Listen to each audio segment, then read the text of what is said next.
تو آپ نے فرمایا تو سنا ہے بڑی جلد باز ہے، کام نظم و ضبط سے نہیں کرتی۔ کہنے لگی جی دیکھیں جی کیا نظم و ضبط اور کیا معاملہ، کل اس نے مجھے کہا دال پکا دو تو میں نے اس میں گھی بھی ڈالا ہے، مرچیں بھی ڈالی ہیں، پیاز بھی ڈالا ہے، لہسن بھی ڈالا ہے، ہلدی بھی ڈالی ہے، بس ذرا جلدی میں نے دال ہی تو نہیں ڈالی۔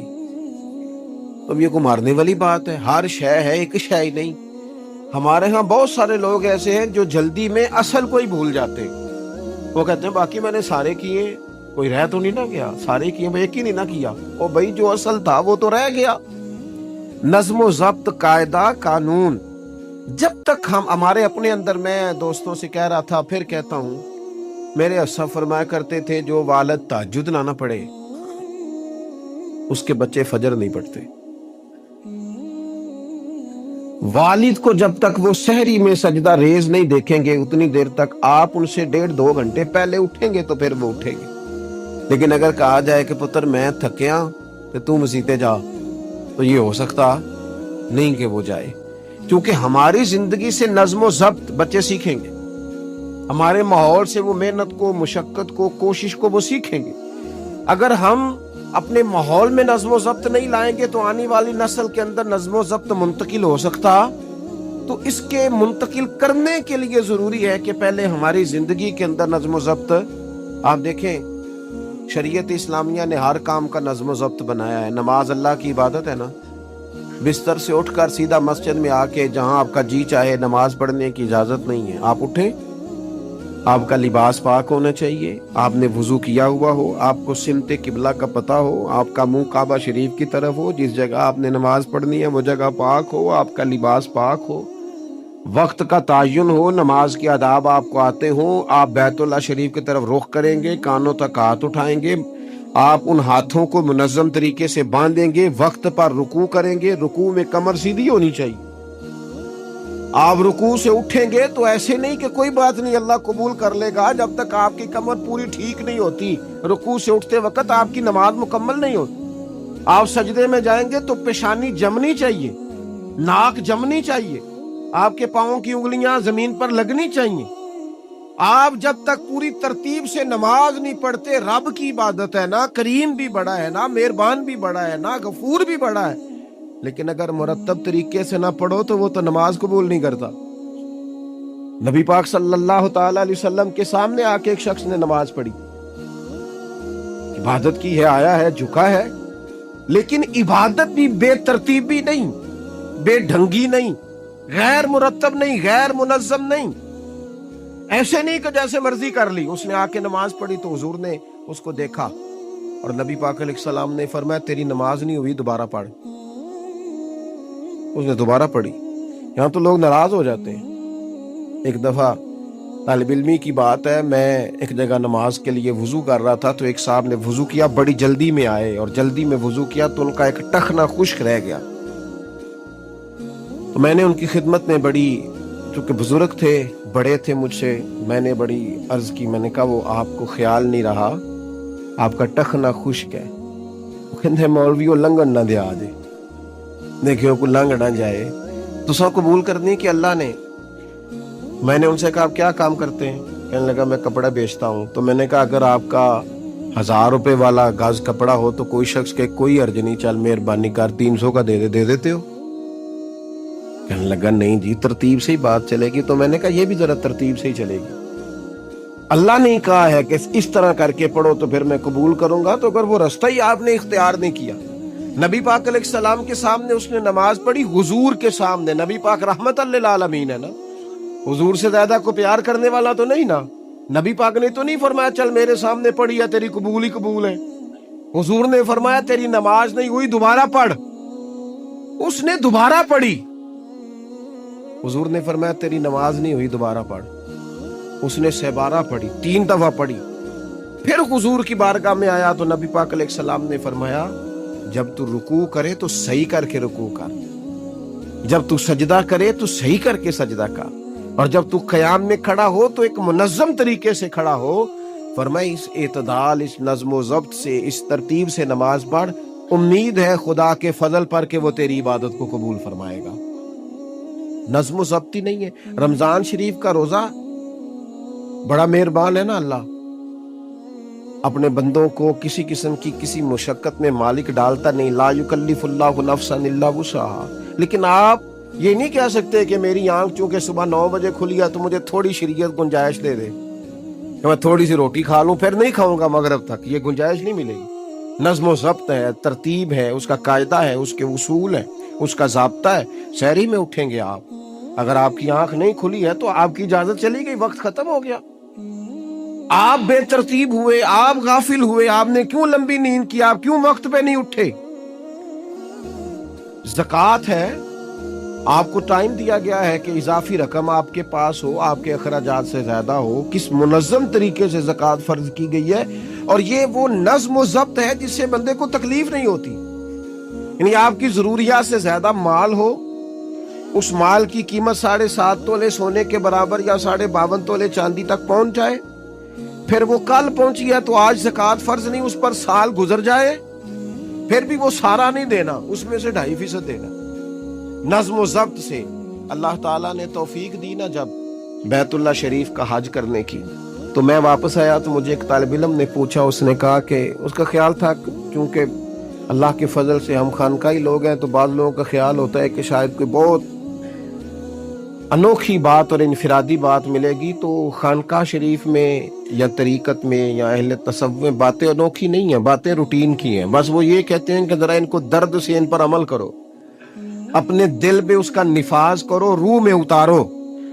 تو مجھے کہنے لگے آپ نے الحمدللہ حج کر لیا، تو میں نے کہا میں نے حج کیا ہے تو میں نے یہ رزلٹ نکالا ہے کہ حج بندے کو نظم و ضبط سکھاتا ہے، مرتب کرتا ہے انسان کی زندگی کو۔ آپ کو 8 ذی الحج کی زور پڑنی ہے، آپ کو ہر صورت میں مینا میں، آپ کو 9 کو ہر صورت زوال سے قبل عرفات میں آپ کو زوال کا وقت میں وہاں پہنچنا چاہیے، آپ کو کچھ نہ کچھ ٹائم وہاں گزارنا ہے۔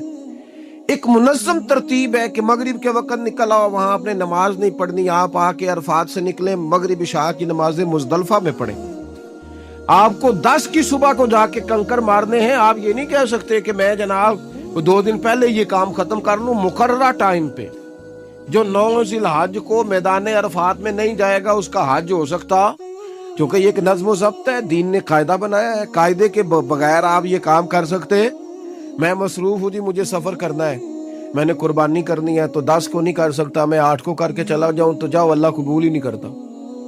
قربانی اپنے ٹائم پہ، مقررہ وقت پر۔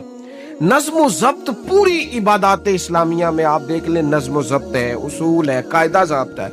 وہ ہمارے یہاں کچھ لوگ نا درویشی کی بنیاد پر بھی جہالت پھیلاتے ہیں، وہ کہتے ہیں جی اسی درویش لوگ ہیں جی، ہم کسی نظم و ضبط کے قائل نہیں۔ اس کا کیا معنی ہوا جی؟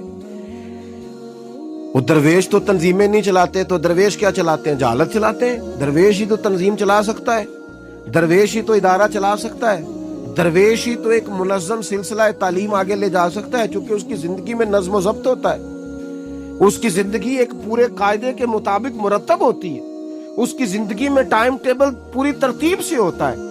تو یاد رکھیے گا کہ نظم و ضبط ایک حسن ہے۔ آپ دیکھیے شریعت اسلامیہ کس طرح سے ہماری تربیت کرتی ہے۔ شریعت تو کہتی ہے باقی ساری چیزیں تو ایک طرف رہ گئیں، کسی کے گھر بھی جانا ہے تو نظم و ضبط سے جانا ہے۔ آپ کے بھائی کا گھر ہے، آپ کے دوست کا گھر ہے، آپ کا قریبی تعلق ہے، بغیر اجازت جا سکتے ہیں؟ دین نظم سکھاتا ہے۔ قرآن مجید فرقان حمید نے کہا یا ایھا الذین آمنوا لا تدخلوا بیوتا غیر بیوتکم حتی تستأنسوا وتسلموا علی اہلھا۔ کیا کرو؟ اگر کسی کے گھر جاؤ نا تو پہلے جا کے اجازت لو۔ یا ایھا الذین آمنوا، اے ایمان والو۔ کن سے کہا؟ صاحب کسی کے گھر میں داخل ہونا ہے تو پہلے کیا کرنا ہے؟ اجازت لینی ہے، اہل خانہ کو سلام کرنا ہے، اور اگر وہ اجازت نہ دیں تو پھر ان کے گھر میں داخل ہے۔ نبی پاک علیہ السلام 3 دفعہ دستک دیتے تھے، اجازت نہیں ملتی تھی تو لوٹ آتے تھے۔ جھگڑا کیا ہے؟ یہاں عام لوگ ناراض ہو جاتے ہیں، کہتے ہیں میں ملنے گیا سا جی تو مینوں ٹائم ملیا سی، آپ کے ٹائم کا نہیں میں نے خیال کیا۔ جب تک آپ نظم و ضبط نہیں سمجھتے، ترتیب نہیں سمجھتے، آپ دیکھیں نا نبی پاک صلی اللہ تعالی علیہ وسلم کے گھر کھانا تھا صحابہ کا، صحابہ نے کھانا کھا لیا۔ بہت سارے لوگ ایسے ہوتے ہیں جو کھانا کھانے کے بعد بیٹھ جاتے ہیں، شادیوں پہ، بیاہ پہ آپ دیکھتے ہیں گپ شپ لگنے لگتی ہے، دیر تک بیٹھے رہتے ہیں. تو وہاں بھی کچھ لوگ بیٹھ گئے, کوئی اچھی گفتگو, کوئی دین کی, کوئی خیر کی بات ہونے لگی. نبی پاک علیہ السلام 2-3 دفعہ تشریف لائے, ان کو دیکھا. یا ایھا الذین آمنوا لا ترفعوا اصواتکم فوق صوت النبی ولا تجہروا لہ بالقول. نبی پاک صلی اللہ تعالی علیہ وآلہ وسلم کی بارگاہ میں تو آواز اونچی نہیں کرنی, تم نے اس طرح چلا کر بات نہیں کرنی اس طرح لوگ آپس میں کرتے ہیں. دھیما لب و لہجہ. یا ایھا الذین آمنوا لا تقولوا راعینا وقولوا انظرنا. لفظوں کے چناؤ میں احتیاط کرنی.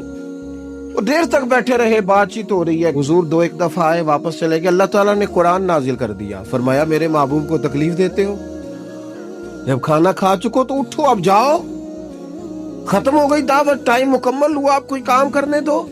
میرے عزیز, اپنی زندگی میں یہ ماحول بنائیں, ان چیزوں کو لے کر کے آئیں جو چیزیں ہمارے لیے ضروری ہیں. اگر ہم یہ کام نہیں کریں گے تو پھر زندگی میں یا تو ہمارا وجود کسی کے لیے اذیت کا باعث بنے گا, تکلیف کا باعث بنے گا, یا ہمارا لب و لہجہ اس طرح کا ہو جائے گا کہ ہم باوجود محنت کے اس کا کوئی نتیجہ نکال سکیں گے. محنت ہو رہی ہے لیکن نظم و ضبط سے نہیں ہو رہی, بے ترتیب ہو رہی ہے, بے تکی ہو رہی ہے, تو بجائے زیادہ مشقت کے نتیجہ تھوڑا آئے. اس لیے نظم و ضبط اپنی زندگی میں, قاعدہ قانون. میرے رسول پاک علیہ الصلوۃ والسلام نہ لوگوں کو قانون توڑنے سے منع کرتے. حضور علیہ الصلوۃ والسلام لوگوں کو اطاعت امیر کا حکم دیتے, امیر کی فرما برداری کی بات سناتے.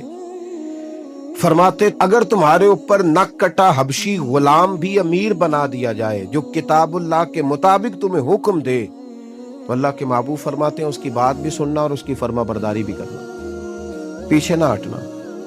تم یہ نہ دیکھنا کہ یار یہ تو نک کٹا حبشی غلام ہے اور میں تو معاذ اللہ اس سے بہتر ہوں. اس کی فرما برداری کرنا, اس لیے کہ نظم و ضبط قائم رہتا ہے جب لوگ قانون کی پابندی کرتے, اور جب قانون کی پابندی نہیں ہوتی, جہاں قیام عدل نہ ہو وہاں قرار ہو سکتا ہے. حضرت عمر جیسے لوگ اگر عدالتوں میں پیش ہو سکتے ہیں, اگر خود رسول پاک علیہ السلام اپنا آپ پیش کرتے ہیں صحابی سے, وہ کہتے ہیں جی آپ نے مجھے چبو دیا ہے صفیں سیدھی کرتے, تیر یا نیزہ, تو میں بدلہ لوں گا, تو حضور پیش کرتے ہیں اپنا آپ. حالانکہ وہ تو دور محبت تھا عرض کی, حضور کس نے بدلہ لینا تھا, نہ آپ نے کوئی تکلیف دی تھی, یہ تو وجود چومنے کا بہانہ تھا. لیکن نبی کریم علیہ الصلوۃ والسلام نے جو ہمارے سامنے اسوہ رکھا ہے, اس میں یہ ہے کہ یہ نظم اس طرح کا ہونا چاہیے کہ کوئی شخص بھی قاعدے قانون سے بالا تر. حضور علیہ السلام نے فرمایا 3 لوگ سفر کریں تو ایک کو امیر بنا لے, ورنہ بار بار بحث ہوگی. ایک کہے گا یہاں ٹھہرنا ہے, یہاں کھانا کھانا ہے, یہاں نماز پڑھنی ہے, دوسرا کہے گا یہاں. 3 سفر کرو تو ایک کو اپنا امیر مان لو. نظم و ضبط سے زندگی گزارو, مرتب کر کے زندگی. ہمارے ہاں یہ ہوتا ہے کہ نظم و ضبط نہیں ہوتا, ہمیں اپنے کام سے زیادہ نا دوسروں کے کام کا پتہ ہوتا ہے, اپنے مدرسے سے زیادہ دوسرے مدرسے کا پتہ ہوتا ہے, اپنے کالج سے زیادہ دوسرے کالج کی معلومات ہوتی ہے. ہم کیا کرتے ہیں, ہم اپنے کام سے زیادہ دوسرے کے کام میں ٹانگ اڑاتے ہیں, نظم و ضبط گڑبڑ ہو جاتا ہے, ایک دوسرے کے کام میں مداخلت کرتے ہیں. اپنا کام مرتب طریقے سے کیا جائے, جس نظم میں جس جگہ ہمیں ڈیوٹی دی گئی ہے ہم اس ڈیوٹی کے پابند ہیں, ہم اس کو پورے غور سے کریں, پوری توجہ سے کریں, پورے انہماک کے ساتھ کریں. اپنے کام پر ہم جب تک توجہ دیتے ہیں تو کام ٹھیک رہتا ہے. اسی طریقے سے رسول پاک صلی اللہ تعالی علیہ وسلم نا گھر کے باہر بھی پورے نظم و ضبط کے قائل تھے, پوری ترتیب. آپ دیکھیں حضور صفوں کا درست ہونا بڑا پسند کرتے تھے. نماز ہی پڑھنی ہے نا, کھڑے ہو گئے ہیں نا, لیکن حضور نے دعا دی, فرمایا صفیں سیدھی کرو, اللہ تمہارے دل بھی سیدھے کر دے گا. حضور نماز کی جماعت سے پہلے اعلان کرتے بھئی اپنی صفوں کو درست کر لو. حضور پسند کرتے کہ بالکل اس طرح مرتب ہو کے لوگ نماز پڑھیں, کوئی چیز بھی غیر مرتب. یہاں جناب کوئی شخص بھی قطار میں لگنے کو تیار نہیں, باری کا انتظار کرنے کو تیار نہیں ہے. بینک میں ہمیں ذرا پہلے بلا لیا گیا تو ہم کہتے ہیں اللہ نے بڑی عزت دیتی ہے, اور پھر کچھ پروٹوکول تو بے جا ہے, سوائے تکلیف کے اور کچھ دیتے. میں نے جنازوں پہ دیکھا ہے, کسی عالم کا جنازہ پڑا ہے, کسی بڑے آدمی کا, تو وہاں 15 لوگ ہوتے ہیں ٹوٹل جو جنازہ نہیں پڑھنے دیتے. وہ گھسے ہوتے ہیں آگے, میں نے چہرہ دیکھنا ہے, میں نے اگلی صف میں کھڑے ہونا ہے. یہی